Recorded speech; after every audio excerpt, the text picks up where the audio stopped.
लोहितपुर में आवासीय परिवार भवन टाइप 2, 3, 4, 5 का निर्माण किया गया है। सभी भवनों का निर्माण बच्चों की सुरक्षा को ध्यान में रखते हुए किया है और इसमें रोशनी, हवा व पानी की उचित व्यवस्था है। हम सब परिवारजन इसमें सुरक्षित रह पाएंगे। इसके लिए हम सभी गृह मंत्रालय, भारत सरकार एवं भारत तिब्बत सीमा पुलिस बल का बहुत बहुत धन्यवाद व आभार व्यक्त करते हैं।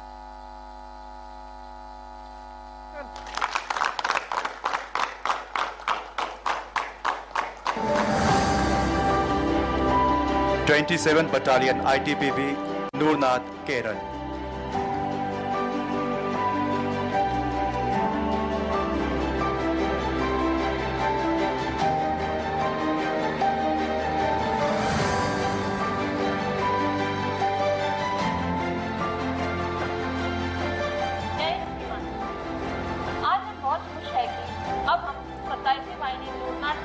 के परिसर में बने सरकारी आवास पर रह रहे हैं। महोदय, हमारे वाहिनी के अधिकतर जो नौकरी है वो एनो क्षेत्र में तैनात है।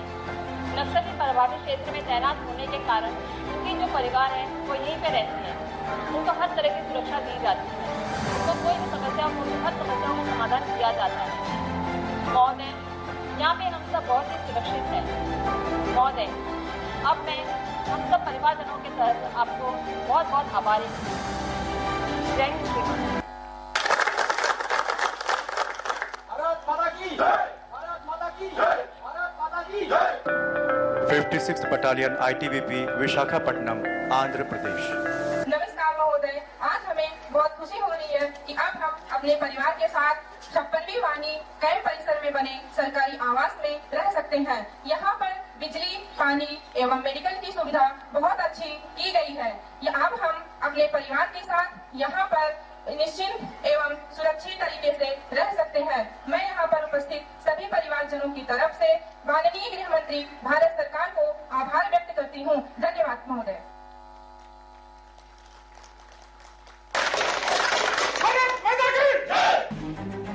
6th battalion ITBP, Chhapra, Bihar.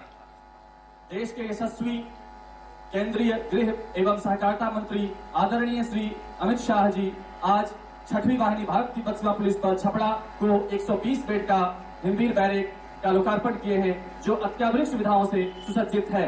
धन्यवाद। जय हिंद श्रीमान।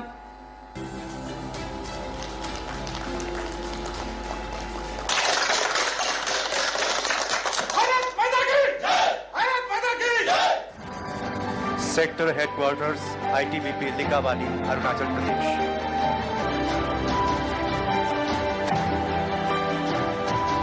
श्रीमान माननीय केंद्रीय गृह मंत्री जी, भारत सरकार आज हमें अपने क्षेत्रीय मुख्यालय लेकावली में प्रशासनिक कार्यों को सुचारू रूप से चलाने के लिए प्रशासनिक भवन, जवानों के इलाज के लिए अस्पताल, रहने के लिए जवान बैरक, अधीनस्थ अधिकारी मेस का अनुकूल आवास मिल रहा है, जिसके लिए मैं सभी पदाधिकारियों की ओर से माननीय गृह मंत्री महोदय एवं अधिकारियों का आभार व्यक्त करता हूं। जय हिंद श्रीमान।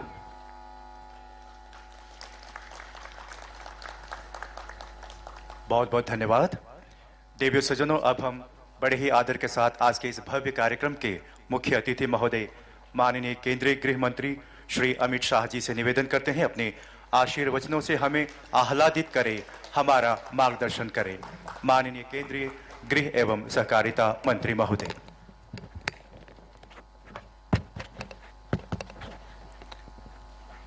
मेरे साथ बोलिए, भारत माता की। क्यों भाई ऐसी आवाज आ रही है? जरा जोर से दोनों हाथ उठाकर बोलिए, भारत माता की। मंच पर उपस्थित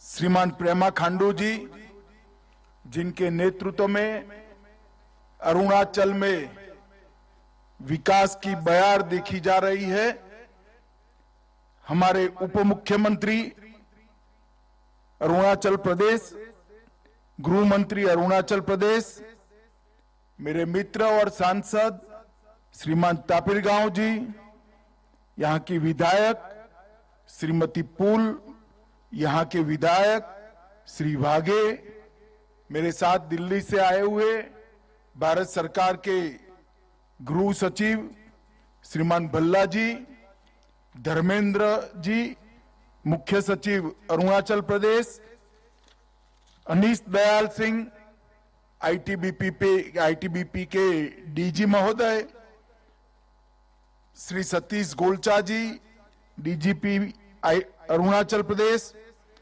मेजर जनरल बैंस जी, जीओसी, और सुनील बनवाल जी, संयुक्त सचिव गृह मंत्रालय, और आज भारत के पहले गांव में उपस्थित आप सभी अरुणाचल वासियों को बहुत प्यार भरा नमस्कार, वंदे मातरम।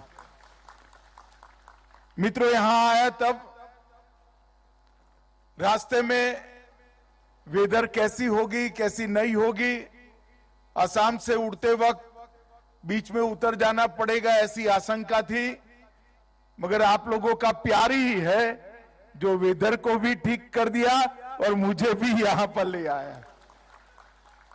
मित्रों, आज आते आते भारत की पहले गांव के छोर पर इन पहाड़ियों की ऊंचाई के बीच में से आते हुए सैकड़ों झरनों को दाई और बाई और देखा।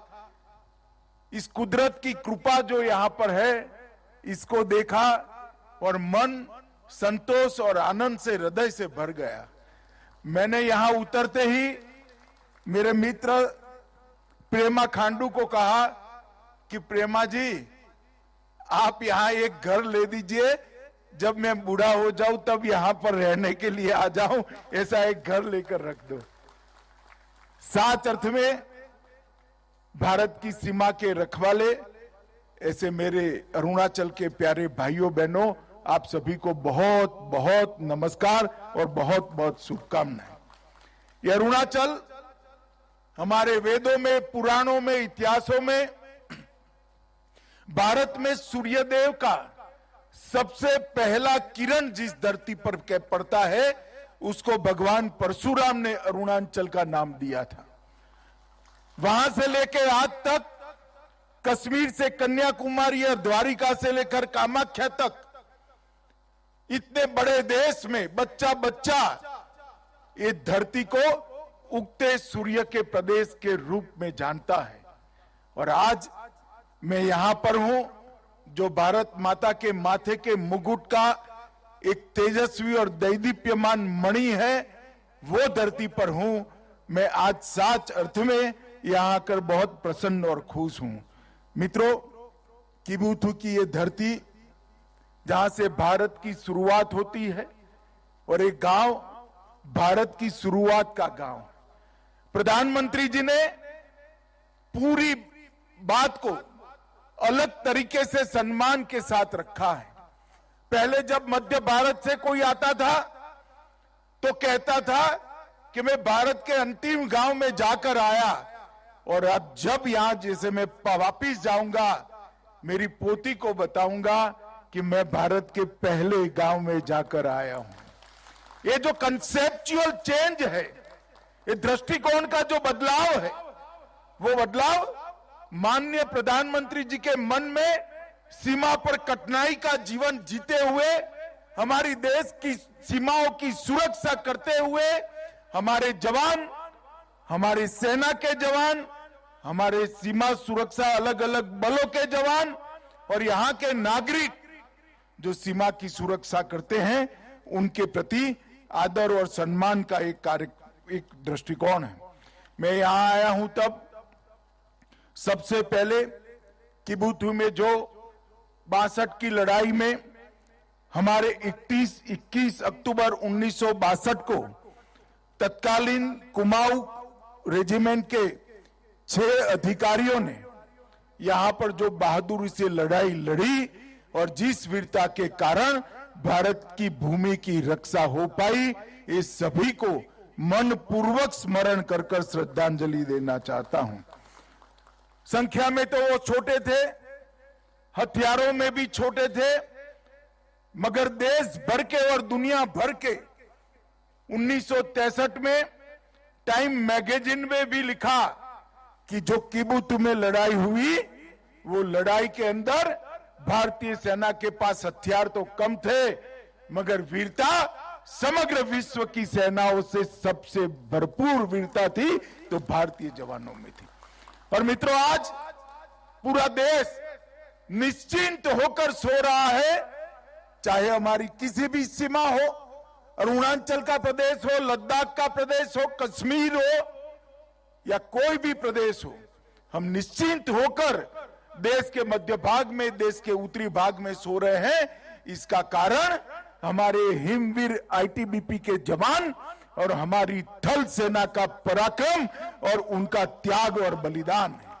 उन्हीं के कारण कोई भी हमारी सीमा पर आंख उठाकर देख नहीं सकता। और आज हम गर्व के साथ कहते हैं, वो जमाने चले गए जब भारत की भूमि का कोई अतिक्रमण कर सकता था। आज 100 की सुई की नोक जितनी भूमि का भी अतिक्रमण कोई नहीं कर सकता, क्योंकि आईटीबीपी और भारतीय सेना यहां पर उपस्थित है। यहां पर 13,000 फुट की ऊंचाई पर कठिनाई के साथ अपने युवानी को बिताते हुए, अपने परिवार से दूर, बूढ़े माँ बाप और छोटे बच्चों के से दूर रहकर देश की सेवा कर रहे वो सभी जवानों के त्याग, बलिदान, शौर्य और उत्साह को और देशभक्ति को मैं 2 हाथ जोड़कर प्रणाम कर मेरी बात की शुरुआत करना चाहता हूं।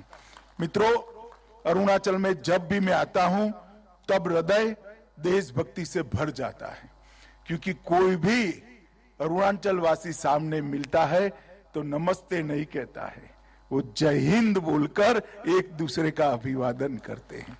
और यही जो जज्बा है आपका, इसने भारत के साथ अरुणाचल को जोड़ कर रखा है। 1962 की लड़ाई में यहां से जो कोई भी अतिक्रमण करने आया था उनको वापिस जाना पड़ा। इसका कारण आपकी देशभक्ति है। और पूरा देश अरुणाचल वासियों की देशभक्ति को बहुत मन के साथ सलाम करता है, सैल्यूट करता है। और मैं भी अरुणाचल वासियों की इस देशभक्ति को प्रणाम कर मेरी बात को आगे बढ़ाना चाहता हूं। मित्रों, आज यहां पर इस गांव में वाइब्रेंट विलेज में समाया गया एक गांव है, चाहे किबुतु हो चाहे कुहा हो, ये सभी गांव एक जमाना था। 10 साल पहले चिंता हो रही थी कि गांव खाली यार हो रहे हैं, परंतु मोदी जी ने इस गांव के अंदर विकास को पहुंचाने का काम किया।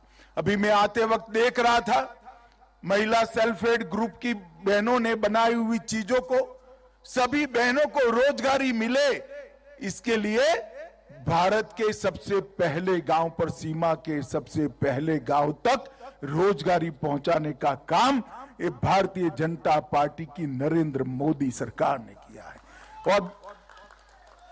और मोदी जी अब जो वाइब्रेंट विलेज कार्यक्रम लेकर आए हैं, उत्तरी भूभाग की सीमा 4 राज्यों और एक यूटी के 19 जिले, 46 ब्लॉक और 2967 गांवों में ये वाइब्रेंट विलेज कार्यक्रम शुरू हो रहा है। इसका पहला हिस्सा 662 गांवों में और 46 ब्लॉकों में शुरू होगा। लगभग 1,42,000 की आबादी, 1,82,000 की आबादी इसकी लाभार्थी होगी। 2022 से लेकर 2026 तक 4800 करोड़ रुपया खर्च किया जाएगा। 11 जिले, 28 ब्लॉक और 1451 गांवों को प्रथम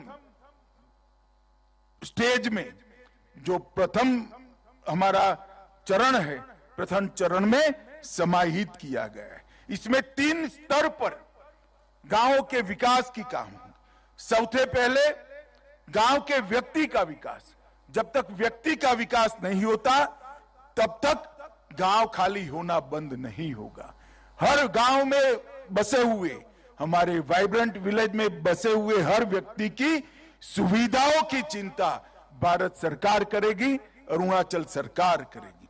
विभिन्न योजनाएं जो हैं, चाहे बैंक अकाउंट खोलना है, चाहे बैंक पहुंचानी है, चाहे बिजली पहुंचानी है, चाहे शौचालय पहुंचाना है, चाहे घर के अंदर गैस पहुंचाना है, चाहे रोजगारी देनी है, ये सभी योजनाओं में 100% पूर्तता ये 3 साल के अंदर हम वाइब्रेंट विलेज के अंदर कर देंगे। इसका मतलब ये सीमावर्ती गांव में एक भी घर ऐसा नहीं रहेगा जहां जल नल से नहीं पहुंचेगा, जहां बिजली नहीं होगी, जहां गैस का सिलेंडर नहीं होगा और जहां पर रोजगारी के लिए अनेक प्रकार के नए कार्यक्रम शुरू नहीं किए होंगे।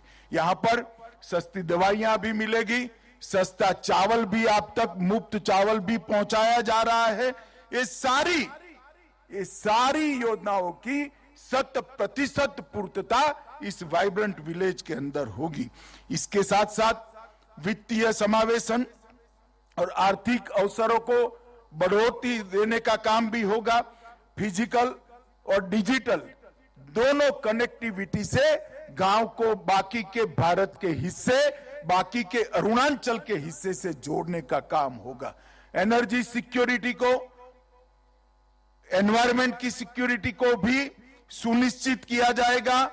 पर्यटन और स्थानीय संस्कृति और स्थानीय भाषा को भी इसका संरक्षण और संवर्धन करते हुए ये गांवों को एक 100% रूप से अपनी संस्कृति की रक्षा कर पाए, इस प्रकार के गांव हम बनाएंगे।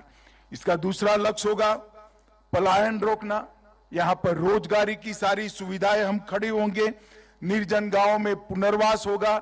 हमारे उप मुख्यमंत्री जी ने बताया कि कनेक्टिविटी के कारण पहले गांवों में आबादी घट रही थी, अब गांवों में आबादी बढ़ रही है और प्रभावित गांवों में पूर्ववत स्थिति प्राप्त करने का हमने 5 साल का लक्ष्य रखा है, जिसको मैं खुद गृह मंत्रालय में से हर महीने मॉनिटर करने वाला हूं और प्रधानमंत्री जी भी गृह मंत्रालय की बार बार पृच्छा कर रहे हैं।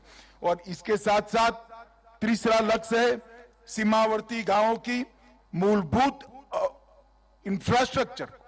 यहां पर पानी को रोककर पीने की पानी के स्रोत खड़े करना, जल विद्युत की आपूर्ति कर जल विद्युत से यहां की सेना के जवान, आईटीबीपी के जवान और ग्रामीण जनों को बिजली पहुंचाना, स्वास्थ्य की सुविधाएं खड़ी करना और आवश्यक सेवाएं सारी गांव में उपलब्ध कराना। ये 3 चरण में वाइब्रेंट विलेज कार्यक्रम होगा और इसके माध्यम से समग्र उत्तरी बॉर्डर के सभी गांव जहां से आबादी कम होने का खतरा दिखाई पड़ता था, वहां आबादी को बढ़ाने का काम करना, वहां देश भर से पर्यटन आए इस प्रकार की सुविधा करना और जो देश के शहर में जो सुविधा नागरिकों को उपलब्ध है वो सारी सुविधा आप लोगों को मिले। एक बार कनेक्टिविटी हो जाएगी तो ऑनलाइन एजुकेशन के सारे कोर्स भी पढ़ेंगे, बढ़ेंगे। हमारे बच्चे यहां से पढ़कर सारी एग्जामिनेशन के अंदर हिस्सा भी ले पाएंगे। इस प्रकार से सर्व सुविधाओं से युक्त एक गांव बनाने का हमने काम किया है। वाइब्रेंट विलेज प्रोग्राम को मिशन मोड में हम लेंगे। वाइब्रेंट विलेज एक्शन प्लान तैयार कर दिया गया है। केंद्र, राज्य, जिला स्तर पर और ब्लॉक स्तर पर प्रशासन, इससे नीचे भी ग्राम सभा और पंचायत स्तर की भागीदारी और जिम्मेदारी दोनों सुनिश्चित कर ली गई है और सभी योजनाओं का कन्वर्जन 100% हो, इस प्रकार की इस योजना को इंटीग्रेटेड और कोऑर्डिनेटेड तरीके से तैयार किया गया है।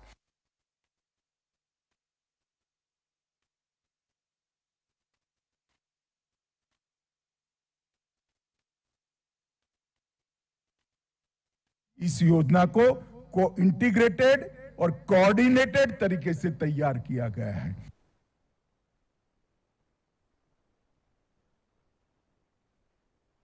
आ जाएगा प्रधानमंत्री गति शक्ति योजना और इंफ्रास्ट्रक्चर और लॉजिस्टिक की जानकारी ऑनलाइन लेकर इसका मूल्यांकन कर इसको आगे बढ़ाया जाएगा और आउटपुट बेंचमार्क इंडिकेटर्स भी तैयार किए गए हैं, जिसके माध्यम से 2 साल बाद एक मध्यावधि इसका मूल्यांकन करके इसको हम फिर से एक बार रीडिजाइन भी करेंगे, जिससे ये योजना 100% सफल हो। मैं आज अरुणाचल वासियों को कहकर जाता हूं कि वाइब्रेंट विलेज जो अरुणाचल में है, आपको गांव में रहने से गर्व हो, आपको गांव में रहने से सभी सुविधा प्राप्त हो। ऐसा गांव बनाने की जिम्मेदारी प्रेमा खांडू और नरेंद्र मोदी सरकार की है। ये मैं आज आपके बीच में वादा कर जाता हूं। माताओं, भाइयों, बहनों, यहाँ पर 9 मिनी हाइड्रो इलेक्ट्रिक प्रोजेक्ट्स का भी उद्घाटन हुआ है। लगभग ये 9 परियोजना पूर्ण हो चुकी है। इसकी संस्थापित क्षमता 725 किलोवाट है। लगभग 30 करोड़ की लागत से ये योजनाओं को पूरा किया गया है। और ऐसी छोटी छोटी योजनाओं को एक्सप्लोर कर ही हम अरुणाचल जैसे विषम भौगोलिक परिस्थिति वाले राज्य में गांवों की बिजली की आपूर्ति को सुनिश्चित करेंगे। गांवों की तो होगी, ये हमारी प्रायोरिटी है। इसके साथ साथ सीमा पर बसे हुए आईटीबीपी के हमारे हिमवीर और हमारी भारतीय सेना के हर जवान को भी सभी सुविधा इतनी ऊंचाई पर ठंडी में मिल पाए, ठंड में मिल पाए, इस प्रकार की व्यवस्था इस योजनाओं से होगी। और इन 9 परियोजनाएं से अंतर्राष्ट्रीय सीमा पर सेना और आईटीबीपी के 11 संस्थानों को भी इसका फायदा मिलने वाला है। और आज आईटीबीपी की 14 परियोजनाएं 120 करोड़ रुपए की है, जो अरुणाचल, बिहार, केरल, आंध्र प्रदेश, ये सभी जगह पे है। आज इसका उद्घाटन हुआ है। क्षेत्रीय मुख्यालय, जवानों के लिए अच्छे बैरक, मैस, एमआई रूम, आवासीय भवन, ये सभी सुविधाएं इससे बढ़ने वाली है। मित्रों, आज यहाँ पर प्रेमा खांडू जी के नेतृत्व में मैंने महिला सेल्फ हेल्प ग्रुप का काम देखा है। वर्तमान में छोटे से राज्य अरुणाचल में 6600 सेल्फ हेल्प ग्रुप का गठन कर दिया गया है और 53,000 से ज्यादा महिलाओं को रोजगारी इस सेल्फ हेल्प ग्रुप के माध्यम से मिल रही है। मित्रों, ये उपलब्धि बहुत बड़ी है। ये सशक्तिकरण जो हो रहा है गांव में रहती हुई बहनों का, उनके पास हुनर है, मेहनत करने की तैयारी है। इस सेल्फ हेल्प ग्रुप के माध्यम से उनको मार्केट भी मिल रहा है और रोजगारी भी मिल रही है। और उसके हुनर को शहरों को साथ जोड़ने का काम आज यहाँ पर हुआ है। मैं इसके लिए हमारे मुख्यमंत्री प्रेमा खांडू जी को बहुत बहुत मन से बधाई देना चाहता हूं। मित्रों, आज जब मैं अरुणाचल में आया हूं तब समग्र उत्तर पूर्व को, समग्र नॉर्थ ईस्ट को 2014 के पहले एक समस्या युक्त, समस्याग्रस्त क्षेत्र के रूप में जाना जाता था। मगर 9 साल के अंदर ही मोदी जी की लुकिस्ट पॉलिसी के कारण नॉर्थ ईस्ट अब समस्या युक्त क्षेत्र नहीं माना जाता है। नॉर्थ ईस्ट देश के विकास में कंट्रीब्यूट करने वाले क्षेत्र के रूप में पूरा देश आज नॉर्थ ईस्ट को जान रहा है। और इसका मेन कारण है, एक जमाने में दिल्ली में बैठे हुए नेताओं की आलस के कारण, गलत दृष्टिकोण के कारण एक क्षेत्र विवादित था, उग्रवादी से ग्रस्त था और यहां पर शांति नहीं थी, विकास नहीं थी, कनेक्टिविटी नहीं थी। आज विवाद समाप्त हो रहे हैं, उग्रवाद समाप्त हो रहा है और विकास और शांति के नए युग की शुरुआत हो रही है। मित्रों, मोदी जी ने 3 स्तर पर काम चालू किया। उत्तर पूर्व में उत्तर पूर्व की अभूतपूर्व सांस्कृतिक विरासत का संरक्षण किया, विवादों को शांत कर शांति की स्थापना की। 8,000 से ज्यादा उग्रवादी सरेंडर कर चुके हैं 9 साल में। ये बहुत बड़ी उपलब्धि है। और 2014 की तुलना में कहे तो 2022 में हिंसा में 67% की कमी आई है। सुरक्षा बलों के हताहत होने में 60% की कमी आई है और नागरिकों की मौत में 83% की कमी आई है और ये बहुत बड़ी उपलब्धि है। हमने उत्तर पूर्व में शांति के लिए ढेर सारे समझौते किए। असम अरुणाचल प्रदेश का अंतर्राज्यीय सीमा समझौता पर होने की कगार में है। ब्रू समझौता किया 2020 में, जिससे 40,000 परिवार 30 साल से अपने ही देश में गुलामों जैसी जीवन जी रहे थे, उनको त्रिपुरा में पुनर्वसन किया गया। NLFT का समझौता हुआ 2019 में, जिसमें ढेर सारे युवाओं ने हथियार डाल दिए। बोडो समझौता हुआ 15,000 करोड़ का 1500 करोड़ का विकास का पैकेज दिया गया और 1615 युवाओं ने अपने हथियार डाले। कार्बी आंगलोंग का समझौता हुआ, 1000 से ज्यादा सशस्त्र कैडर ने अपने हथियार डाले हुए 8 आदिवासी समूहों के साथ समझौता किया। इसमें 1182 कैडर ने हथियार डाले। असम और मेघालय की अंतर्राज्यीय सीमा के अंदर भी समझौता हुआ और 70% सीमा विवाद समाप्त हो चुका है। मित्रों, अब सपा के परिघे में भी बहुत बड़ी कमी आई है। एक जमाने में अब सपा हटाना चाहिए, यहाँ के लोग मांग करते थे। कांग्रेस ने अपने चुनावी घोषणा पत्र में कहा था कि अब सपा हटा लीजिए। हमने कहा था कि अब सपा नहीं हटाएंगे। सेना और सशस्त्र बलों के लिए जरूरी कानून है, परंतु हम ऐसी स्थिति रखेंगे कि अब सपा लगाना ही न पड़े।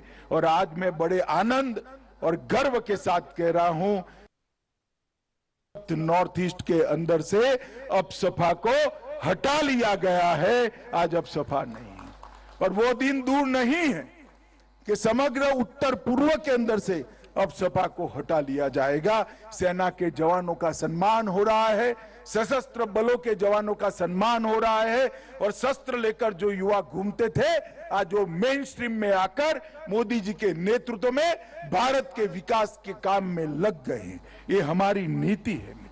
सीमा के लिए भी लगभग 15,000 किलोमीटर से लंबी भूमि सीमा को हमने सुरक्षा की दृष्टि से कोई इसके अंदर कोई लोग गोताही नहीं बरतते। हमारी नीति स्पष्ट है। हम सबसे शांति चाहते हैं, मगर हमारे देश की 1 इंच भूमि पर भी कोई अतिक्रमण नहीं कर सकेगा। हमारी सेना और हमारी सीमा इसके सम्मान के साथ कोई समझौता नहीं कर सकेगा। ये हमारी सरकार की नीति है, नरेंद्र मोदी सरकार की नीति। और इसके कारण हमने सीमाओं की सुरक्षा को ही राष्ट्र की सुरक्षा माना है। इसके आगे और कोई संदेश हो नहीं सकता। सीमा की सुरक्षा ही राष्ट्र की सुरक्षा होती है। इसलिए सीमा पर इंफ्रास्ट्रक्चर को नरेंद्र मोदी जी ने अपनी प्रायोरिटी में रखा है। 2014 से 2023 तक 547 किलोमीटर की बॉर्डर फेंसिंग का काम पूरा कर लिया गया है। 1100 किलोमीटर से ज्यादा बॉर्डर रोड का निर्माण किया है। 1057 किलोमीटर पर फ्लड लाइट लगाने का काम हुआ है। 468 बॉर्डर ऑब्जर्वेशन पॉइंट BOPs लगाने का पोस्ट लगाने का काम भी पूरा हो गया है। और मैं इतना ही कह सकता हूं कि सीमा के इंफ्रास्ट्रक्चर के डेवलपमेंट में कांग्रेस ने 12 टर्म में 12 बार उनकी सरकार आई, इसमें जो काम नहीं किया वो मोदी जी ने सिर्फ 2 टर्म के अंदर कर दिखाया है। ये बताता है कि ये सरकार की सीमा के लिए क्या प्रायोरिटी है। इसके लिए हमने भूमि अधिग्रहण करने के लिए गृह मंत्रालय को शक्तियां दी है। सीमा क्षेत्र विकास का कार्यक्रम बॉर्डर एरिया डेवलपमेंट प्रोग्राम बनाया है। सीमा व्यापार के लिए इंटीग्रेटेड चेकपोस्ट बनाई है और इसके साथ साथ ये वाइब्रेंट विलेज कार्यक्रम को भी आगे बढ़ाया है। मित्रों, अरुणाचल के विकास के लिए भी लगभग अंतरराष्ट्रीय सीमा के 5 किलोमीटर के दायरे में आने वाले 180 गांवों को सभी मौसम में उपयोग में आने वाली सड़कों से जुड़ा है। 1859 किलोमीटर लंबे अरुणाचल फ्रंटियर हाईवे नाफरा से विजयनगर तक इसका काम शुरू हो गया है और पिछले कुछ वर्षों में सीमावर्ती क्षेत्रों में 2500 किलोमीटर सड़कों का निर्माण कर 252 बस्तियों को जोड़ा गया है। सालाना लगभग 2000 लेन किलोमीटर का निर्माण करने का कार्यक्रम है। केंद्र सरकार द्वारा अरुणाचल सरकार को 44,000 करोड़ रुपया हमने इंफ्रास्ट्रक्चर डेवलपमेंट के लिए दिया है। हवाई संपर्क के लिए भी advance landing ground Mechuka, Tuting, Walong, Vijaynagar, Mechuka, Tuting और वालोंग में सिविल टर्मिनल बिल्डिंग का निर्माण भी अंतिम चरण में है। रेल संपर्क के लिए पासीघाट, तेजू, परशुराम कुंड भी हमारा प्रथम गांव वाला स्थान है। वहां पर भी फील्ड लेवल का सर्वे समाप्त हो चुका है। काम बहुत जल्द में होगा। डिजिटल संपर्क में भी 684 गांवों में 4G कनेक्टिविटी पहुंच चुकी है। विद्युत सीमा क्षेत्रों में प्रकाश की व्यवस्था लगभग 1327 सीमावर्ती गांवों का विद्युतीकरण किया गया है और 728 गांवों में 6000 सौर स्ट्रीट लाइट भी लगाने का काम हुआ है। मित्रों, मैं इसलिए बता रहा हूं कि नरेंद्र मोदी जी की और नरेंद्र मोदी सरकार की सबसे बड़ी प्राथमिकता हमारा सीमा का क्षेत्र है। आज मैं यहां आया हूं तब समग्र वाइब्रेंट विलेज प्रोग्राम का भी रिव्यू यहां पर रखा गया है और अभी हेलीकॉप्टर चला गया, सभी लोग देख रहे थे। हेलीकॉप्टर चला गया, अमित शाह यहां बैठे हैं, कैसे जाएंगे? मैं कहीं नहीं जा रहा, आज आपके गांव में आपके साथ रुककर आपके साथ भोजन कर जाने वाला हूं। कल दोपहर को जाऊंगा। मित्रों, ये जो अप्रोच है मोदी जी ने, और मैं अकेला नहीं, समग्र मंत्रिमंडल को वाइब्रेंट विलेज के अंदर एक रात रुकने के लिए मोदी जी ने बात कही है और भारत सरकार के सभी मंत्री कोई न कोई वाइब्रेंट विलेज में जा रहे हैं। ये बहुत बड़ी बात है। ये अप्रोच जो है वो दूरिया रोड से कम नहीं होती है, दूरिया एयरपोर्ट से कम नहीं होती है, दूरिया रेलवे से कम नहीं होती है, दूरिया मन के लगाव और प्यार से कम होती है और ये दूरिया कम करने का काम नरेंद्र मोदी जी ने किया है। आज मैं आया हूं तब अरुणाचल के संपूर्ण विकास के लिए प्रेमा खांडू की सरकार को मन से बहुत बहुत बधाई देना चाहता हूं। इनके नेतृत्व में अरुणाचल दिन दूनी रात चौगुनी प्रगति कर रहा है। नीचे प्रेमा खांडू, ऊपर नरेंद्र मोदी, ये जो डबल इंजन की सरकार है वो अरुणाचल को समग्र देश में छोटे राज्यों में सबसे विकसित राज्य बनाएगी, इसका मुझे पूरा भरोसा है। आज वाइब्रेंट विलेज के गांव वासियों को मैं हृदय से बहुत बहुत बधाई और शुभकामनाएं देना चाहता हूं। मोदी जी ने जो योजना बनाई है, आप भरोसा रखना, वो योजना को हम जमीन पर उतारेंगे और एक गांव को वाइब्रेंट विलेज बनाकर देश का पहला गांव कहलाने में आपको गर्व हो, ऐसा गांव बनाकर ही दम लेंगे। आप इतनी देरी होने के बावजूद इतने दूर दूर से पहाड़ियों पर से यहां तक आए हैं, इसलिए ये आओ भगत के लिए, इस स्वागत के लिए और आपके दर्शन करने का मुझे आपने मौका दिया, इसलिए मैं हृदय से भारत सरकार के प्रधानमंत्री और मेरी ओर से आप लोगों का बहुत बहुत धन्यवाद करता हूं, बहुत बहुत आभार व्यक्त करता हूं। मेरे साथ एक बार जोर से ये पहाड़ियों में सब जगह गूंज जाए, ऐसी जोर से बोलिए, भारत माता की। अरे जोर से बोलिए, मोदी जी तक आवाज जानी चाहिए। दोनों हाथ उठाइए, मुट्ठी भींचे और प्रचंड आवाज से बोलिए, भारत माता की, भारत माता की, भारत माता की, जय Hind. Right, that is Home Minister Amit Shah, who is in Arunachal Pradesh, in fact speaking there, saying that nobody can take even an inch of Indian land. This clearly a message to China that has recently tried to name 11 places in Arunachal Pradesh in Mandarin. They have also officially objected to the visit of the Home Minister to Arunachal Pradesh, saying that it is a violation of their sovereignty, calling Arunachal Pradesh Zangang. Let me go across to Ratnadeep for more details. Ratnadeep, clearly a response from the podium there from the Home Minister to China. Absolutely. There was lot of optics, lot of messaging involved in this entire event that has that we saw, we broadcasted live, and Amit Shah actually not taking China's name, yet sending out a strong message saying that, you know, gone are those days of 1962. This is, he wanted to, you know, suggest that this is a era where his government, the government led by Prime Minister Narendra Modi, is focusing a lot in terms of infrastructure development, in terms of, you know, not only for the men who are guarding the borders, the ITBP Jawans, the Indian Army personals, but also for the villagers who live in what used to be called the last villages. Remember, Amit Shah very significantly mentioned that Kibitu was for long seen as a last village of India, but he called Kibitu the first village of India, the first village from the border. So therefore, he says that this is the change in approach in terms of the border connectivity, in terms of how center looks at the border areas, that has come since 2014, ever since Narendra Modi became the Prime Minister of the country. So clearly, in terms of, you know, holding this event at Kibitu, one of the remotest, you know, border villages. Remember, this is the area where in 1962 it was a theater of the, you know, Indo-China war, and these are the areas which are still, you know, in terms of connectivity, whether it's road connectivity, whether it's, you know, internet, telephone, where in terms of infrastructure, in terms of, you know, electricity, in terms of water, drinking water, or in terms of livelihood. These are the areas which really needs focus. And through Vibrant Village program, as Amit Shah pointed out, that the focus is in terms of building these infrastructure all along the LAC. In the first phase, as we have pointed out earlier,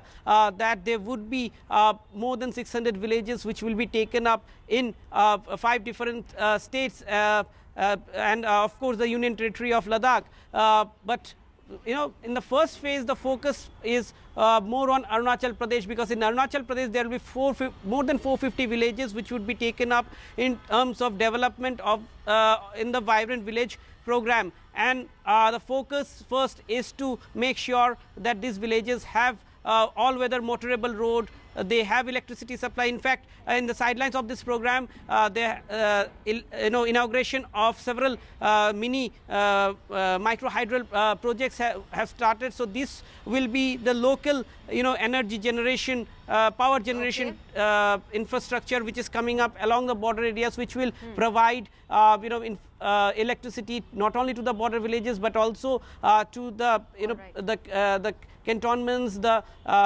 residential infrastructure of the armed forces, including the ITBP, the Indian Army. So clearly, this is a major push. And as we have been pointing out in our broadcast, that in the past couple of years, China has invested a lot in terms of the infrastructure development all along the LAC on their side. The Chinese villages, there have been a lot of villages which have been built up. People have been shifted from other parts to the border villages. So this Vibrant Village is perhaps India's response to the Chinese build-up, and the idea is to stop migration of people from border areas and to start a reverse migration, so the border areas remain protected, and these people also act like another line of defense apart from the Indian Army and the armed forces. Yes, there has been concern in India because on the other side of Arunachal, the Chinese side has in fact been able to make dual-use villages that can be used by people as well as by their military if required. And this infrastructure development now on the Indian side that Amit Shah today is talking about, the Home Minister also saying that no one can tamper with India's sovereignty. Many thanks, Ratnadeep, for joining us with those details. With that, we're taking a very quick break. News and updates will continue. Stay with us.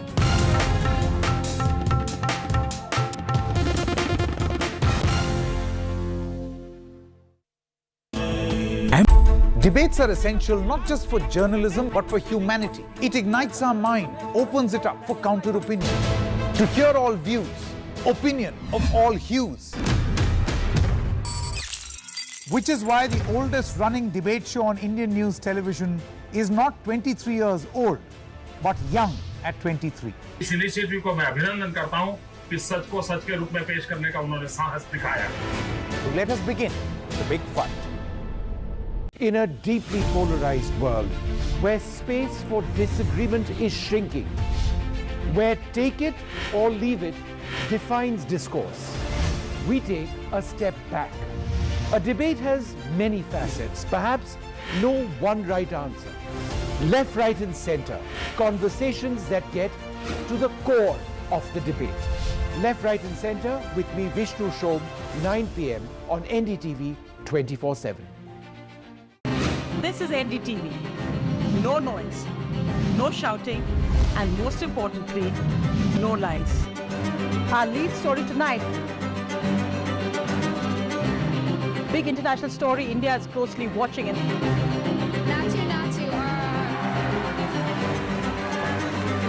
News that informs and inspires. The news with Sonia Singh. Monday to Friday at 8 p.m. only on NDTV 24/7. The only side we're on is yours. Cross the distance between darkness and vision. Teach a generation that has lost all hope. Treat a patient from thousands of miles away. None of this was possible till technology stepped in and made it possible. A selection of the finest stories from across the country where technology comes with a human touch. Unleash your dreams with Snapdragon in collaboration with NDTV, only on the NDTV network. Gadgets 360 is here to help you with all your tech needs. Gadget 360, Gadget Love.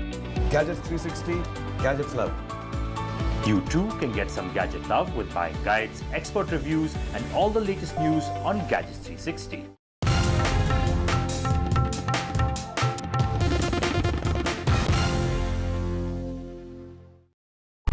Debates are essential not just for journalism but for humanity. It ignites our mind, opens it up for counter-opinion. To hear all views, opinion of all hues. Which is why the oldest running debate show on Indian news television is not 23 years old, but young at 23. इस initiative को मैं अभिनंदन करता हूं कि सच को सच के रूप में पेश करने का उन्होंने साहस दिखाया. So let us begin the big fight. In a deeply polarized world, where space for disagreement is shrinking, where take it or leave it defines discourse, we take a step back. A debate has many facets, perhaps no one right answer. Left, right and center, conversations that get to the core of the debate. Left, right and center with me, Vishnu Shom, 9 p.m. on NDTV 24/7. This is NDTV. No noise, no shouting, and most importantly, no lies. Our lead story tonight. Big international story India is closely watching.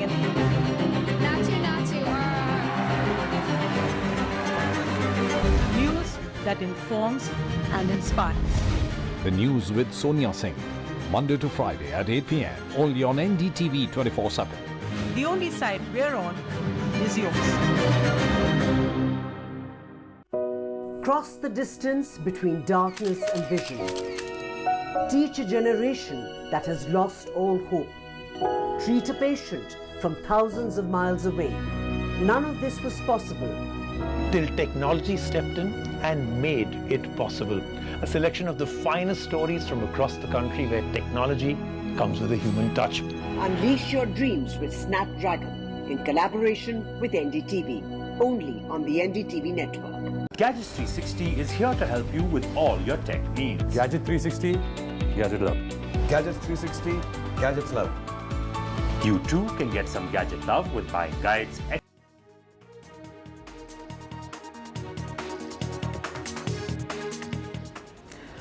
Hello and welcome to Newsroom Newsbreak. I'm Sarah Jacob. The top story at this hour, the Home Minister Amit Shah has said that no one can question India's territorial integrity. This is a statement that comes amidst China's objection to his visit to Arunachal Pradesh. In response to that, speaking just minutes ago, the Home Minister said nobody can take even an inch of our land. So what's the background to this story? Well, earlier today, the foreign ministries claimed that the Home Minister Amit Shah's visit to Arunachal Pradesh had violated China's territorial sovereignty. This is according to state media in China. Now, the spokesperson said that China firmly opposes the visit as the region of Jiangnan is Chinese territory. China firmly opposes a visit by the Home Minister Amit Shah to Arunachal Pradesh and views his activities in the area as violating Beijing's territorial sovereignty, a Chinese Foreign Ministry spokesperson told a news briefing on Monday. This, of course, comes on the heels of China, quote, renaming some places in Arunachal Pradesh that it claims as part of its territory. That was last week. Now, India has always maintained that Arunachal Pradesh is an inalienable part of the country, and China, giving its own inventive names, will not change the ground reality. And that's what the Ministry of External Affairs spokesperson had said last week. The Home Minister is currently on a two-day visit to some of the remotest villages along the line of actual control with China in Arunachal Pradesh, where he is there to launch a Vibrant Villages program, a program to develop remote border villages of India along the borders, particularly those along the line of actual control with China.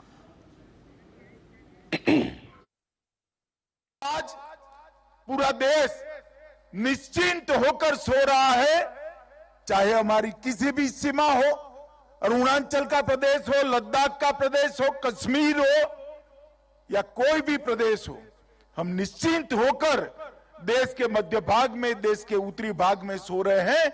इसका कारण हमारे हिमवीर ITBP के जवान और हमारी थल सेना का पराक्रम और उनका त्याग और बलिदान है। उन्हीं के कारण कोई भी हमारी सीमा पर आंख उठाकर देख नहीं सकता।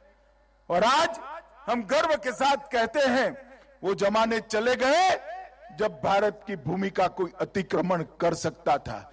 आज 100 की सुई की नोक जितनी भूमि का भी अतिक्रमण कोई नहीं कर सकता, क्योंकि आईटीबीपी और भारतीय सेना यहां पर उपस्थित है। All right, let's go across to Ratnadeep Chaudhary and Maha, both of whom are monitoring the Home Minister's visit to Arunachal Pradesh. First, that crucial speech made by the Home Minister just minutes ago, Ratnadeep, a strong message he is sending out there. That's right, a very strong message to China, although he didn't name the neighboring country, but a very, very strong message in this visit, which is very significant given the fact that he has launched this first phase of the Vibrant Village program from Kibitu, which he called the first village of India, and he also categorically mentioned that all this while villages like Kibitu, which are the frontier villages, very remote, were seen as the last frontier, but now the perception of New Delhi towards the border areas have changed, and therefore New Delhi calls them the first village of India. He clearly sends out a message to China, particularly after what we saw in the past couple of days when China actually released names for several areas of Arunachal Pradesh. This is not for the first time that China has done it. In fact, China today objected to Union Home Minister's visit to Arunachal Pradesh, which is also an old tactics of China. In past, we have seen in presidential visits, in Prime Minister visit, China has issued similar type of statements, because China claims a larger part of Arunachal Pradesh to be its territory. However, what is significant here is that with this Vibrant Village project, all along the LAC in different phases, close to 3,000 villages will be provided with better infrastructure in terms of road connectivity, connectivity in terms of internet, telephone, Wi-Fi, as well as drinking water facilities, better opportunities in terms of reaching out to headquarters, nearest headquarters, developing schools in the area, developing health infrastructure in the area, which will not only help the border villages but also help the border guarding forces, including the ITBP, Indian Army.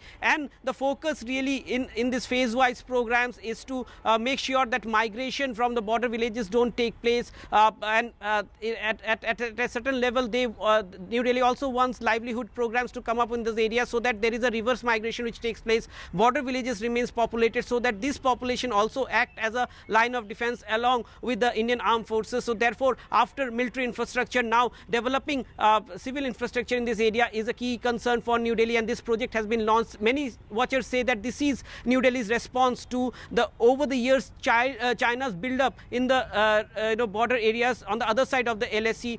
China has come up with some model villages where it has brought people from other places and got them settled. And this time India's focus is in terms of the border areas, more so in Arunachal Pradesh, where only last year we also had in the Tawang sector a direct standoff between Indian Army and the Chinese Army. And therefore today this program being launched from Kibitu, which is just the aerial distance will be on just 1 kilometer, only 11 kilometers away from the LSC, and Kibitu is also not very far from the India-China-Myanmar tri-junction. So therefore, strategically choosing this area to launch this program has lot of optics, lot of messaging involved, and there is a clear message for China which has been making counterclaims.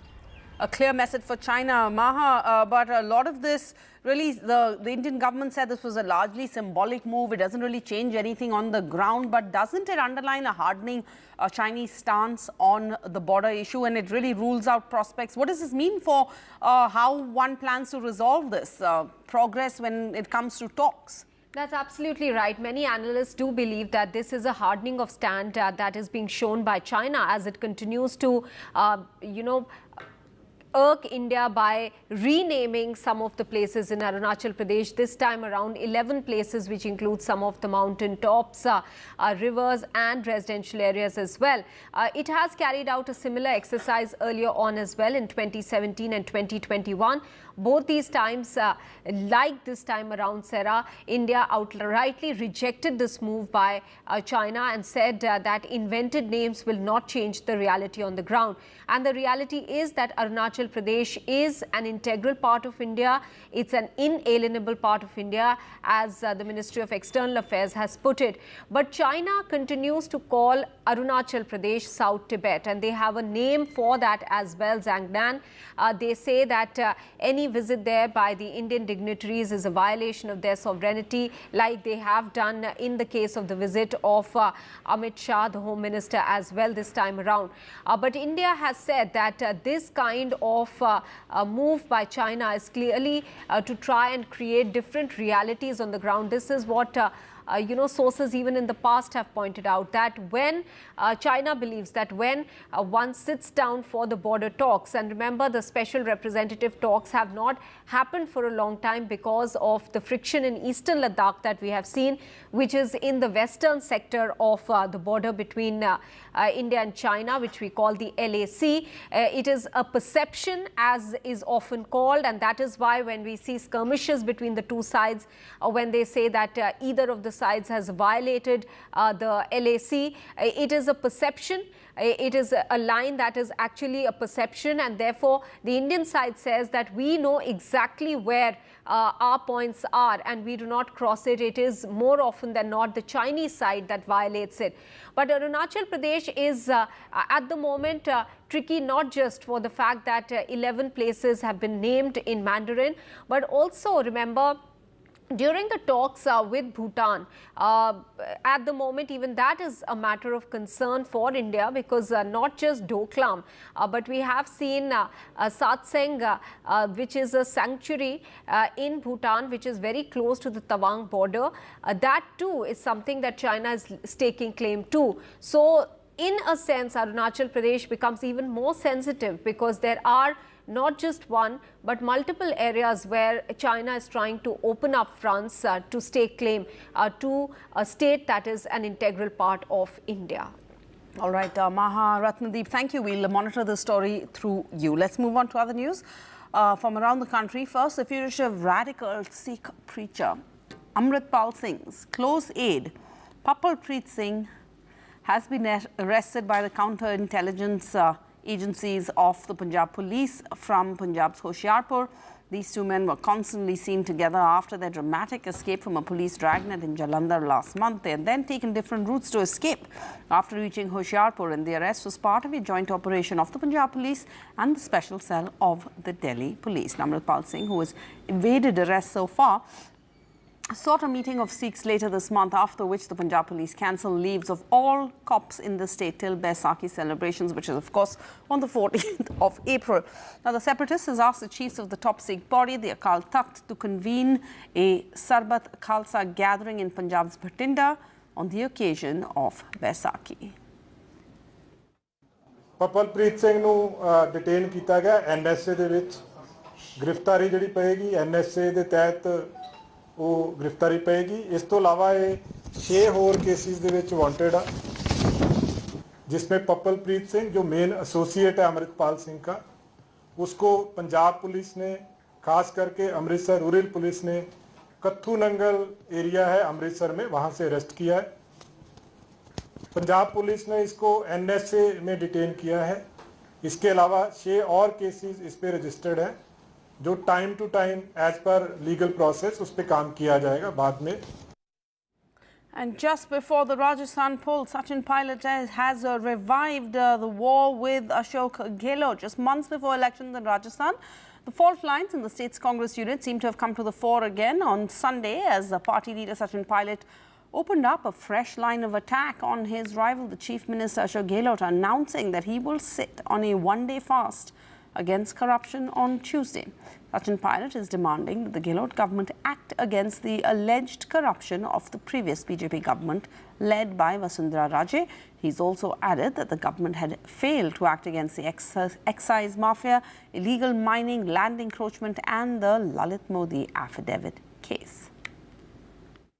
Rahul Gandhi जो मुद्दे उठाए वो सचिन पायलट जी ने उठा रहे हैं, तो सचिन पायलट जी कल एक दिन का उपवास करें तो कार्यकर्ताओं में जोश है कि हम जिन लोगों ने पायलट साहब ने जिन कार्यकर्ताओं के लिए अपना खून पसीना बहाया, वो कार्यकर्ता स्वतः ही अपना आप ही भारी संख्या में आएंगे, जिसका अंदाजा अभी तक सरकार को नहीं है। तो एक तरह से हम लगता है कि एक शक्ति प्रदर्शन होगा, एक शो ऑफ स्ट्रेंथ होगा कल, लेकिन अब विकल्प क्या है? आप अपने ही सरकार के खिलाफ धरने पे बैठे हैं, तो अब विकल्प क्या है? क्या पार्टी छोड़ने की तैयारी है? देखिए, कोई पार्टी छोड़ने की तैयारी नहीं है, सब कांग्रेस के साथ हैं, कांग्रेस की रीति में विश्वास करते हैं, लेकिन हर चीज़ की एक सीमा होती है। किसी भी आदमी का अगर गला घोट दिया जाएगा या गला घोटने का प्रयास किया जाएगा, व्यक्ति अपने को बचाने का प्रयास सबसे पहले करेगा। तो राजस्थान की जनता का गला घोटने का प्रयास जारी है, तो जनता अपने आप स्वतः ही कोई न कोई निर्णय लेगी। तो विकल्प क्या है? कुछ भी विकल्प हो सकता है। विकल्प तो कई खुले हुए हैं, राजनीति में विकल्प कई खुले होते हैं। जब तक चुनाव नहीं हो जाए, जब तक बहुत सारे विकल्प हैं। और मैं तो आपको पहले कह दिया कि हम लोग सचिन पायलट जी के साथ हैं, जिस विकल्प के साथ वो जाएंगे, जहां जाएंगे, हम सचिन पायलट जी के साथ में रहेंगे। ये सब लोग कह चुके, पहले भी कह चुके, आज भी कह रहे हैं और कल भी हम कहेंगे। बिल्कुल। So 2 seminal statements from that. One, very clearly that हर चीज का अंत होता है. So probably have they reached the end of the road as far as the Congress is concerned? The second thing what Ved Prakash ji said was that विकल्प कई होते हैं राजनीति में. So actually there are many opportunities, many ways that the road can fork in politics, and we're going to be waiting and seeing what happens in Rajasthan and what are the roads ahead for the politics in Rajasthan. And the other news of the day, the ED will be interrogating the Deputy Chief Minister of Bihar, Tejasvi Yadav, tomorrow in the Land for Job scam case. The ED has called Tejasvi Yadav to its headquarters in the national capital tomorrow.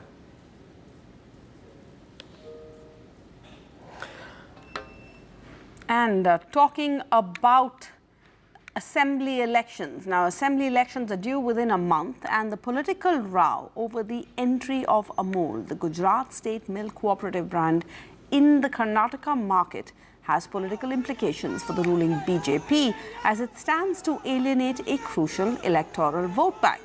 The opposition has alleged that Amul's entry, backed by the BJP, will pose a threat to the Karnataka Milk Federation, that's the KMF brand, Nandini, that is closely linked to the identity of Kannadigas. But as the Amul versus Nandini milk battle boils over in Karnataka, the state Congress chief D.K. Sivakumar has now reiterated the party's stance on the issue, asserting that Nandini is a better brand than Amul. He says that Karnataka's milk and farmers will be protected. This morning he was seen at a Nandini outlet drinking milk from there. भाई हमारा Nandini brand है कर्नाटक का, ज़बरदस्त है और हमारी सरकार है ना, तभी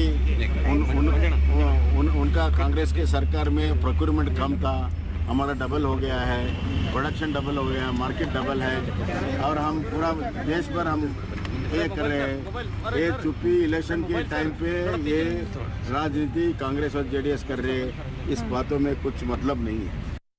Well, clearly it has kicked up a milk politics storm just ahead of Karnataka elections. Yes, D.K. Shivakumar, the Congress chief, did make a statement earlier this morning where he made a stopover at Nandini milk parlour.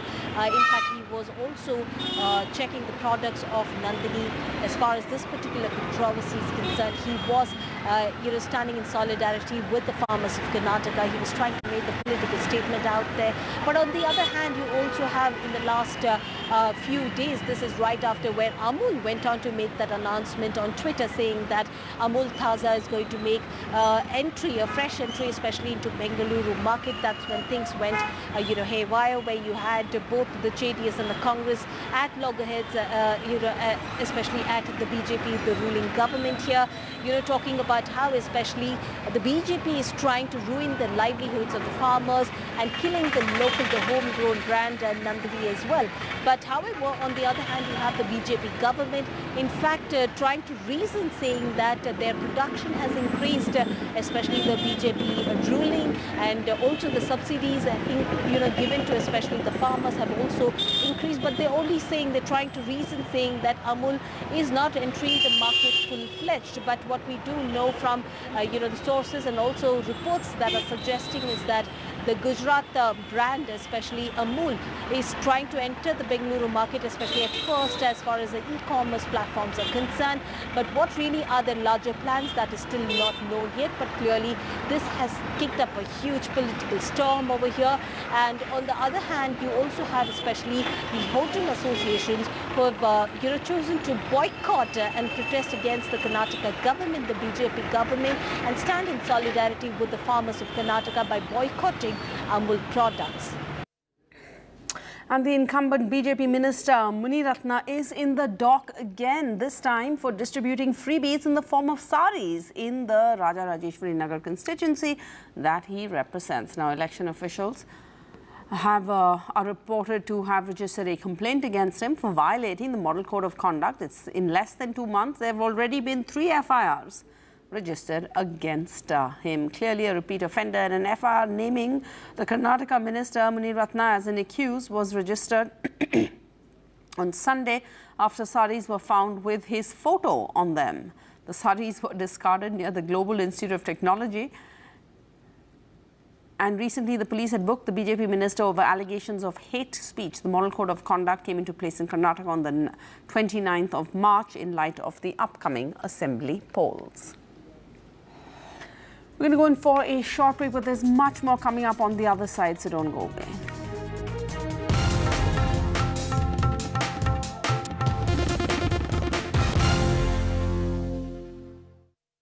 Brought to you by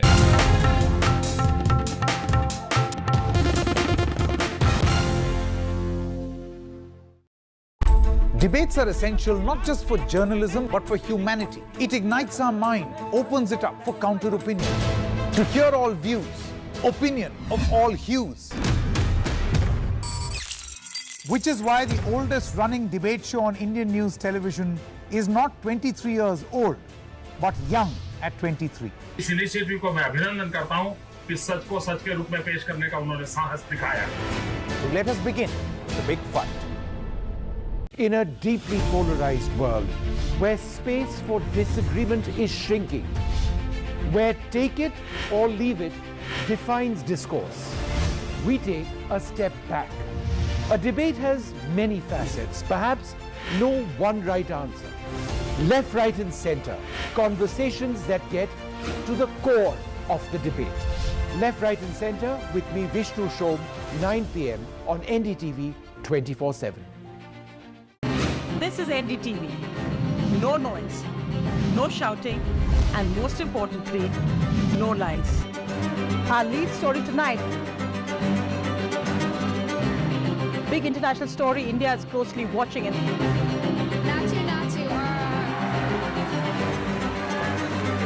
News that informs and inspires. The news with Sonia Singh. Monday to Friday at 8 p.m. only on NDTV 24/7. The only side we're on is yours. Cross the distance between darkness and vision. Teach a generation that has lost all hope. Treat a patient from thousands of miles away. None of this was possible till technology stepped in and made it possible. A selection of the finest stories from across the country where technology comes.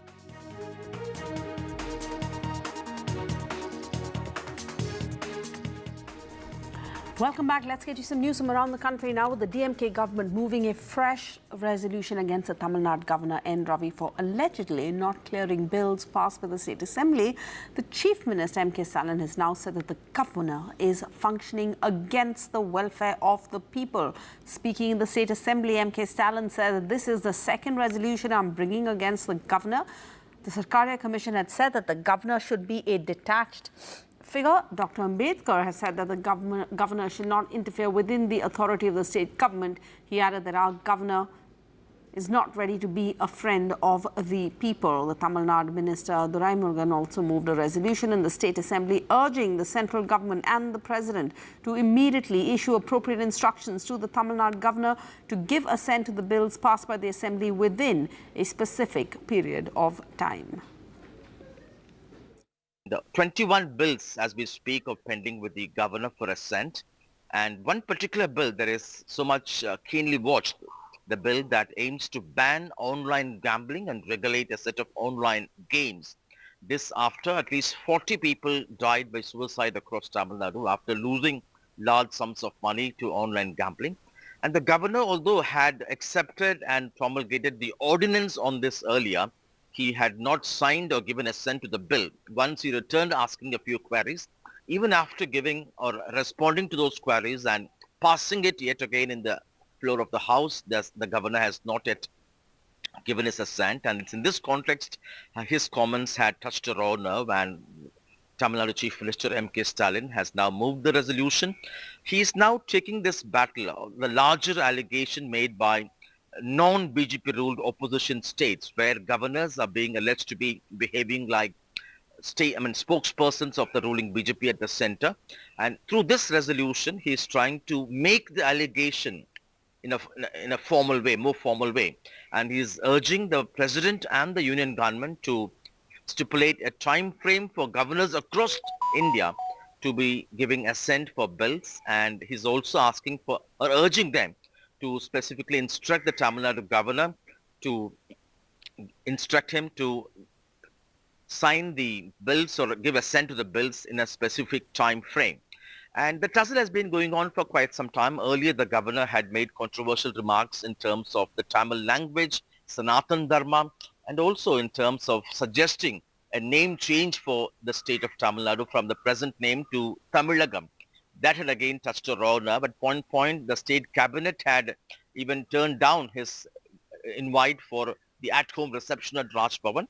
And more recently, on the very first address on the floor of the House, the governor had skipped certain portions of the official speech given to him, avoiding names like mentioning names of Ambedkar, Periyar, Annadurai, and also terms like Dravidian model and women's empowerment. And at that time, immediately the State Assembly had moved a resolution to take on record only the official version of the speech given to him and not to record the deviations he had made.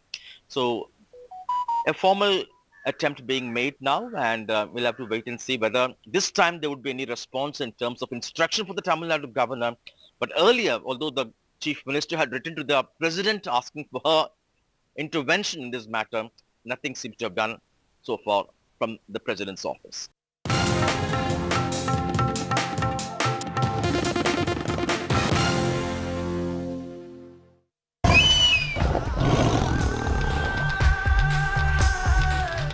Namaskar, this is Amitabh Bachchan. On April the 1st, 1973, India launched its very ambitious Project Tiger to promote tiger conservation. Some years ago, NDTV, passionate about this project and the cause of tiger preservation, asked me to join them to ambassador their Save the Tigers campaign. Just imagine what the world would be without forests. ये भी कोई जीना है Lallu. We must, as proud Indians, pledge to guard this treasure of ours.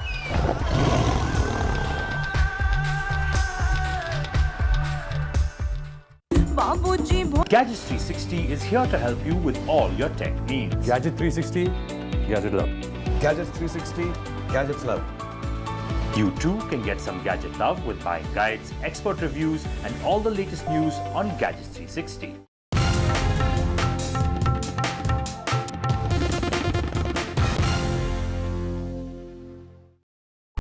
Debates are essential not just for journalism but for humanity. It ignites our mind, opens it up for counter-opinion. To hear all views, opinion of all hues. Which is why the oldest running debate show on Indian news television is not 23 years old, but young at 23. इस initiative को मैं अभिनंदन करता हूं कि सच को सच के रूप में पेश करने का उन्होंने साहस दिखाया. So let us begin the big fight. In a deeply polarized world, where space for disagreement is shrinking, where take it or leave it defines discourse, we take a step back. A debate has many facets, perhaps no one right answer. Left, right and center, conversations that get to the core of the debate. Left, right and center with me, Vishnu Shom, 9 p.m. on NDTV 24/7. This is NDTV. No noise, no shouting, and most importantly, no lies. Our lead story tonight. Big international story India is closely watching it.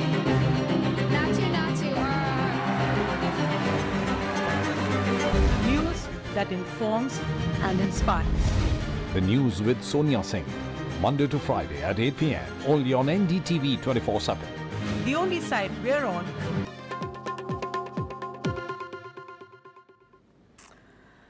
Welcome back. Time to talk business. It was a flat day of trade on Dalal Street. Nonetheless, the markets ended marginally higher. The Nifty closed up 25 points at 17,624, while the Sensex rose, as you can see, nearly 14 points to shut shop at 59,846. It was the 6th day of gains on Dalal Street. This is the longest winning streak for the Nifty 50 in over 4 months. And my colleague Niraj Shah is here and brings you a wrap of all the market action.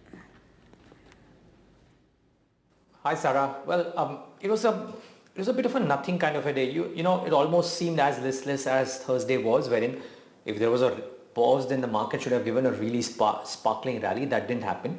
Today, too, was a bit of a dampener of sorts. And frankly, the prediction by SkyMet that India might have a below normal monsoon probably added to that. However, I don't think there's a cause for worry. The uptrend still seems to be in place because we're not buckling down under pressure.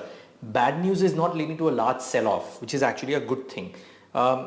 Today, for example, while the markets at large were kind of flattish, real estate, gas-related names, all of them were fairly active, and we are starting to see selectively some of the beaten down names get some traction. So we've seen pharma names for the last few days get some traction in today's session too. Selectively, names were up 5, 6, 7, 8%. Some gas-related names were up about 20% as well. So in some sense, there's optimism at lower levels for specific names. Now, what did well today? On the large cap side, Tata Motors, stocks which moved, right? So Tata Motors, very good prediction about their free cash flows. That stock was up some 5-6%. Larsen & Toubro, large order win, did well. Titan, decent quarterly update, did well. ONGC on the new Kirit Parikh committee recommendations, that stock was up the most in some multiple weeks. So Selectively, stocks are finding favor. Real estate, as I mentioned, had a fabulous day today as well. It had a great move Thursday. It followed up with an even better move in today's session, not just because of the RBI pause, but also probably because the quarterly updates from companies like Sobha, Godrej Properties, etc. were decent. So that's to be watched out for. And a bunch of other specific stocks. I was mentioning about gas related names. I won't give you all the details, but there's a company called EKC which is into gas cylinders. Now gas prices have come off, and therefore people believe, hey, maybe there are more cylinders that will get used, and therefore those stocks were up too. So selectively the markets are doing well, and that's what experts believe too. We spoke to Hiren Ved of Alchemy. He's a large money manager, manages maybe over 5,000 crores in portfolio of client portfolios, and he believes that it's about time, or we are in a phase wherein Indian markets will exit the phase of nervousness / consolidation. Hear him. I think going forward from here, you should have a better backdrop with interest rates having peaked and also the challenges in terms of costs for companies also having peaked. So looks like that we are now entering this year with a far better base effect as compared to where we were last year, right? So you had P's which were at elevated levels, and you had a profit margin squeeze. And now I think valuations are much more reasonable than where we started last year. And commodity prices seem to have peaked. We seem to be exiting the correction phase of the Indian markets, right? Okay. And I think this is the beginning of the next leg of the rally up. That doesn't mean that, it'll all happen tomorrow, but I think we've already started the process for sure. And the monsoon is likely to spell trouble for the Indian economy this year. According to SkyMed, India is expected to get a below normal monsoon with 94% rainfall likely this year. We spoke with the president of meteorology at SkyMed, GP Sharma, for more. Going with the pattern which is emerging, whether in the oceans or otherwise, it's looking somewhat similar. And that's how the El Nino is a spoil sport as far as the monsoon is concerned. On more occasions than it is kind on very few. Okay, so keeping this in mind, monsoon is likely to say uneven distribution. It is a below normal. Below normal is about 90 to 95% of the long period average. That is what the range is, and we expect to end the monsoon within that range as of now. But amidst persistent inflation, there's some good news for the Aam Aadmi. With the new domestic gas pricing guidelines coming into effect, you will now have to shell out less for CNG and gas pipe to householder kitchens. MGL, IGL, GAIL and Adani gas shares surged after the companies cut the prices of CNG and piped natural gas. I beg your pardon. And my colleague Vikas Srivastav joins us with details of these new guidelines. How exactly does this benefit all of you? It's over to Vikas. Thank you, Sarah, for inviting me for this introduction. As you rightly said, the prices of MGL, IGL, Adani Total Gas and GAIL have rallied today on BSE and NSE after they have slashed the prices of CNG and PNG. So all these four firms have slashed the prices between 8 rupees and 5 rupees for CNG and PNG. And now next we should understand why exactly they have done it. So according to analysts, most of these firms will have a benefit as far as the sourcing of the gas is concerned, which will be around 6 rupees per SCM. So what government has done is that they have introduced this pricing norms by linking it to the crude basket of Indian crude basket. So it will take the previous month's average price. So if it was $78 per barrel in the last month, so the 10% of that will be considered as the base price for the gas. But they have also capped the price on the ceiling as well as the floor side. So the highest that it will range will be between $6.5 on the higher side and $4 on the bottom side. So this will protect these firms from price volatility going ahead. The major benefit of this would be that most of these firms will be protected under extreme volatility. the producers will be able to kind of take up more exploration activities going ahead, and it will also help India in reducing its net zero target. Back to you, sir. Thanks so much. And there's relief also coming in for home buyers thanks to the central bank's decision to maintain the repo rate at its current level. Experts believe that the real estate sector may prosper moving forward. We spoke with Ghulam Zia of Knight Frank India and Elara Capital's Rupesh Sankhe. Listen in. Mid segment or the lower segment are not doing too well. Of course, the rate of growth is not that good, but growth nonetheless. And mid-end, let's look at it this way, mid-end, which constitutes almost about 45 to 50%, has also done well. At 7-8%, 9% growth quarter on quarter is a fantastic result. It's the lower end where we don't really see that much of a excitement building up. And the reason is pretty simple, because the rate hikes, the home loan interest rate hikes, bothers that segment the most. When you're talking about, say, 10-20 crore plus kind of apartments, how many of them are really depending on home loans alone is a question. Of course, it's a wealth creation. A lot other options are coming in when you're financing those apartments. But at the lower end, the options are minimal. Most of them rely only and only on home loans. Players like Oberoi Realty, which has a strong presence in the luxury segment, the DLF in the NCR region, then to some extent the Lodha. So these companies have focused on the high luxury segments. So they are getting benefit from this kind of the demand supply mismatch that we are witnessing on the luxury segments. So this segment will continue to do good in the coming years because supply is very, very limited there. And secondly, because of high interest rate, there has been some sort of wait and watch kind of approach from the end user in the mid-income affordable segments. So that segment will see some traction again coming back because of a pause in the repo rate, and we'll see some recovery again going ahead. All right, thanks Rupesh, great to hear that. We're going to go in for a short break. That's a wrap of the business news for now. More news on the other side.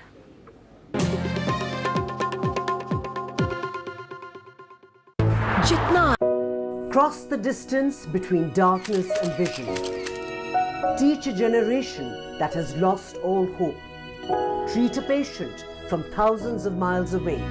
None of this was possible till technology stepped in and made it possible. A selection of the finest stories from across the country where technology comes with a human touch. Unleash your dreams with Snapdragon in collaboration with NDTV, only on the NDTV network. Gadgets 360 is here to help you with all your tech needs. Gadget 360, Gadget Love. Gadgets 360, Gadgets Love. You too can get some gadget love with buying guides, expert reviews, and all the latest news on Gadgets 360.